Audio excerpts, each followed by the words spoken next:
بسم اللہ الرحمن الرحیم نحمدہ و نصلی و نسلم علی رسولہ الکریم۔ آج کی اس نشست میں ہم کشف کا ایک آسان، مجرب اور حضرت خواجہ نظام الدین اولیاء رحمۃ اللہ تعالی علیہ کا بتایا ہوا ایک وظیفہ کا ذکر کریں گے، اور یہ کہ کسی امر کے متعلق یہ جاننا کہ یہ کیسے ہوگا، کس طرح ہوگا، یا اس مسئلے کا حل کیا ہے۔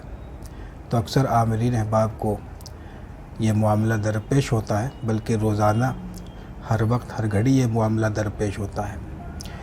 تو کسی خاص امر میں یہ جاننے کے لیے 7 روز کا یہ وظیفہ ہے۔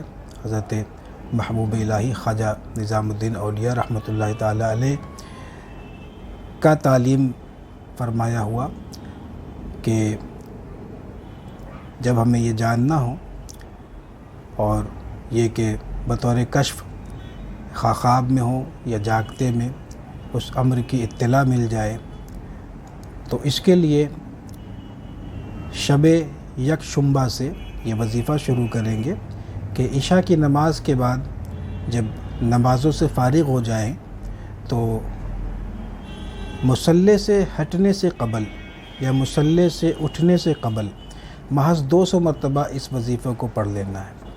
بہت ہی مختصر ہے، لیکن مجرب ہے، آزمودہ ہے۔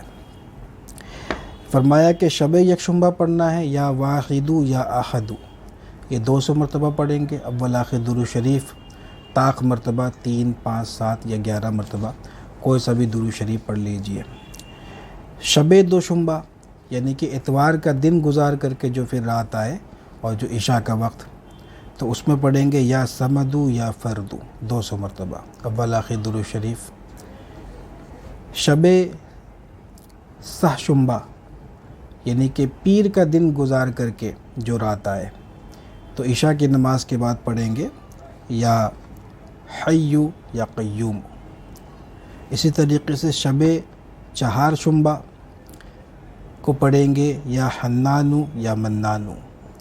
اسی طریقے سے شب پنج شنبہ یعنی بدھ کا دن گزار کر کے جو رات آئے اور جو عشاء کا وقت ہو، تو عشاء کی نماز سے فارغ ہو کر مصلی سے اٹھنے سے قبل پڑھیں گے یا ذوالجلال والاکرام، یا ذوالجلال والاکرام 200 مرتبہ۔ اسی طریقے سے شب جمعہ یعنی جمعرات کا دن گزار کر کے جو شب آئے اس کو شب جمعہ کہتے ہیں، اور عشاء کی نماز کے بعد پڑھیں گے یا اللہ یا رحمان، یا اللہ یا رحمان 200 مرتبہ۔ پھر شب شنبہ کو پڑھیں گے یعنی کہ جمعہ کا دن گزار کر کے جو رات آئے، عشاء کی نماز کے بعد پڑھیں گے یا رحمان یا رحیم، یا رحمان یا رحیم، یا رحمان یا رحیم۔ بس یہ وظیفہ ہے، اس کو کشف کی نیت سے پڑھنی ہے، اور اول آخر درود شریف طاق مرتبہ پڑھنا لازمی ہے۔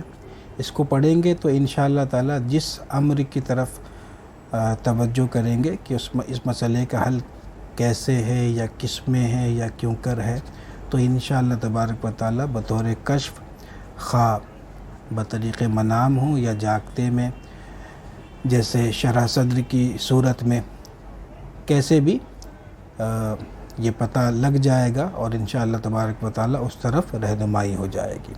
آزمودہ ہے۔ اللہ تبارک و تعالی خوب برکت فرمائے، فقیر کو اپنی دعاؤں میں یاد رکھے۔ اللہ تعالی ہم سب کو علم نافع اور خیر کثیر عطا فرمائے۔ السلام علیکم ورحمۃ اللہ وبرکاتہ۔